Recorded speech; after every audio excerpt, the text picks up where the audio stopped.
2012 Ford Fusion, and we're gonna be replacing the low beams today. Okay, so we already got this car started.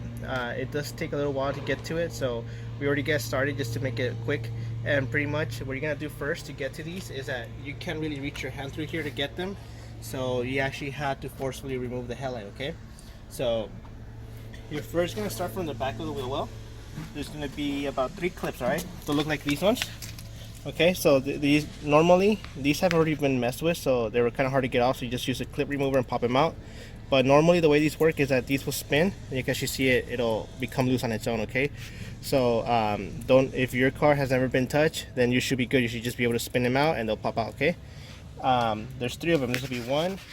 This will be one in here, one here, and then one down here. Okay, once you remove those, there's gonna be one more down here on the bottom. Okay. I don't know if you guys see that, but once you do that, you just pretty much to allow you to loosen up your fender. These are just pushed in, so you can see the little clips here. That's where the clips will go in. There's no actual clip on this. I thought there was a clip, but there isn't. It's just, for whatever reason, it's just indented like that. So what you're gonna do is just slowly start pulling it until you pop it out. Okay, and it'll just give you enough room right there. But you're not done yet. There's gonna be 1 clip here, 2, 3, 4, 5, 6, 7. So you're gonna go all the way over here. So there's gonna be a total of 7 clips. And make sure you also loosen that side too, okay? And then once you remove those, this whole thing will just like slide out, okay? Just like that. You don't have to remove everything in the bottom either. Just the 3 I showed you from there. That should give you enough room to actually pop out the whole thing, okay? So what holds the actual headlight in is gonna be 1, 2. So there's two actual screws that hold it in place. This one's just take off, and that's all. And then this one's actually to remove the retainer that holds it right here in place. You can see. So you're gonna remove 2 10 millimeters. Okay, remove these first, and then this becomes loose. Okay, but you still can't pull it out, so you're gonna have to remove this. And once you take that off, it'll look like this one over here. So on this side we already took it off, and this is pretty much how it is, right? So once you remove this, what you're gonna do is just pretty much you're gonna pull it out like this, and it'll pop out. Okay, so make sure, just take your time, and it should just come undone. It'll pop out. Okay, and you should be able to take out the headlight. So once you do that, pop out the headlight, and this is what I want to show you. All right, so this is gonna be your H11. All right, this is your stock H11 bulb that comes in your headlight. We're gonna take that out, and we're gonna replace it with our LEDs. Okay, so we're using the LS series for this vehicle. But one thing I want to show you is that for these ones, normally all cars you can pretty much just pop out your bulb and put the new one in and you're done.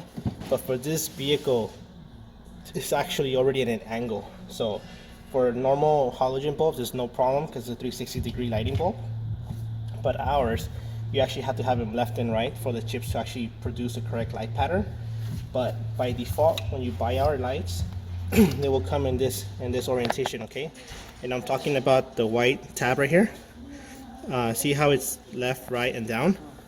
So you actually have to make sure you line it up like this. Okay, comparison. Okay, I hope you can actually see that.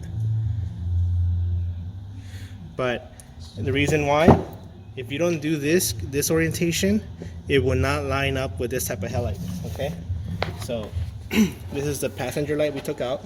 Okay, these are projector headlights.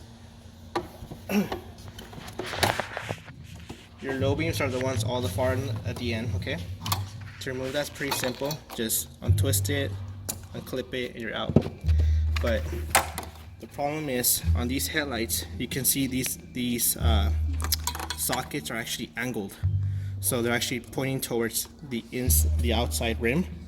So what happens is, if you try to put the LED the way it is right out of the box, when you put it in, you actually have it'll lock in an angle. So the light pattern will be horrible, and you don't want that.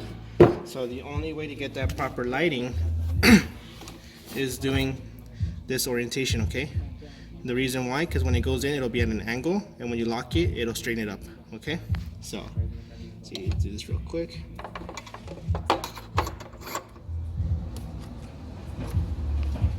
All right. So normally What I like to say is don't guide yourself with the wire, because these can be left, right, or angled and you won't get it correctly. But on this bulb, they actually line up with the center part of the bulb. So at this point, you know that it's in the correct location. So this is how you know you got the correct light pattern with the LEDs. It'll look like an eye, literally. So if you have this pattern, then you're good. But if you have something completely different, then you know it's wrong, okay? So that's the reason why we had to adjust the actual collar so it can line up like it's supposed to, okay?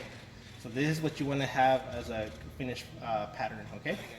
So now that we tested the light works and everything, pretty much it's just put everything back together now, okay? So one thing you want to know is that there's actually a guide pin on the actual headlight that you want to make sure that connects, okay?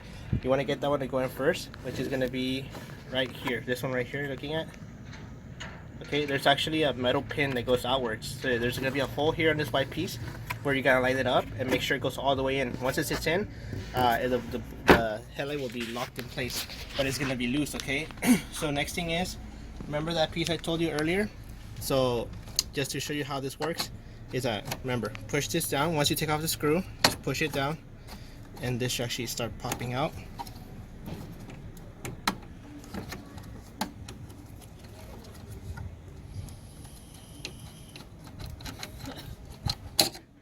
So that's how it comes out, okay? So without this piece, if you look at here, it won't line up correctly, okay? You see? So you will need this piece to allow it to keep it in place like it's supposed to, okay? So make sure once you put in the headlight, put this back in, okay?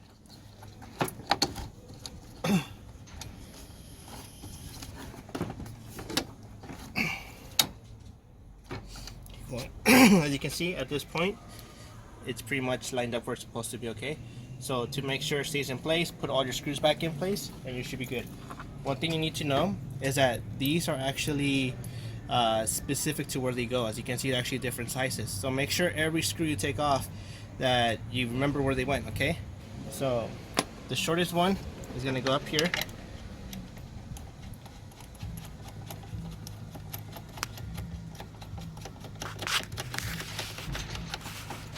And the longest one is going to go on this side.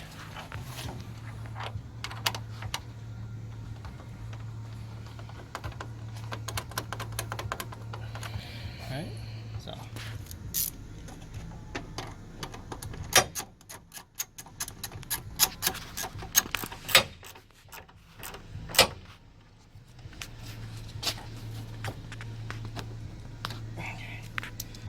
And make sure that before you finish tightening everything, make sure everything's lining up correctly, or else it's going to start moving inwards and it's going to unalign. So